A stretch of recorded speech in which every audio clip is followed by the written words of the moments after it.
আহ, খাবারটা কি যে দারুণ হয়েছে, তাই না? আমার তো টেনশনে খাবারের কোনো টেস্টই লাগছে না, কখন ধরা পড়ে যায় কি জানে। আরে চুপচাপ খান তো, কিচ্ছু হবে না। আমার অনেক এক্সপিরিয়েন্স আছে, আমি এর আগে অনেক খেয়েছি। যদি কেউ চিনে ফেলে? কেউ চিনবে না, পিছনে গিয়ে দিয়ে এসেছি, প্রয়োজন আবার পিছনে গিয়ে দিয়ে চলে যাও। আচ্ছা, বলছিলাম আপনাদের তো ঠিক চিনতে পারছি না, আপনারা কোন পক্ষের কার কি হন বলুন তো? আপনাকেও তো চিনতে পারলাম না, আপনি কোন পক্ষের লোক? হ্যাঁ, আমি আবার কোন পক্ষে? আমি ছেলে পক্ষে, আমি ছেলের আপন মামাতো ভাই। ও, আর আমি হচ্ছে মেয়ে পক্ষের, আমি মেয়ের মামাতো ভাই। মেয়ে পক্ষের লোক? মেয়ে পক্ষের লোক না গাইনি তো আসার কথা। আসলে হয়েছে কি, আমরা দুই পক্ষেরই আত্মীয়, মেয়ের মামাতো ভাই আর হচ্ছে ছেলের বন্ধু আর হচ্ছে ছেলের বান্ধবী, তাই না? ও আচ্ছা, তাই নতুন নতুন তো তাই চিনতে পারতেছি। আচ্ছা খান খান। হ্যাঁ হ্যাঁ, ঠিক আছে।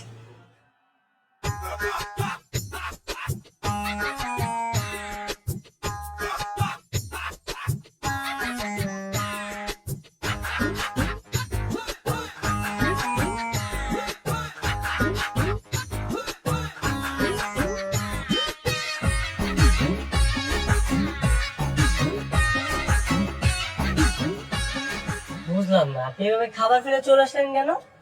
আমরা তো কি করব? হবু জামাইয়ের বাসায় বসে বসে কি আমি রোস্ট পোলাও খাবো? হবু জামাই মানে?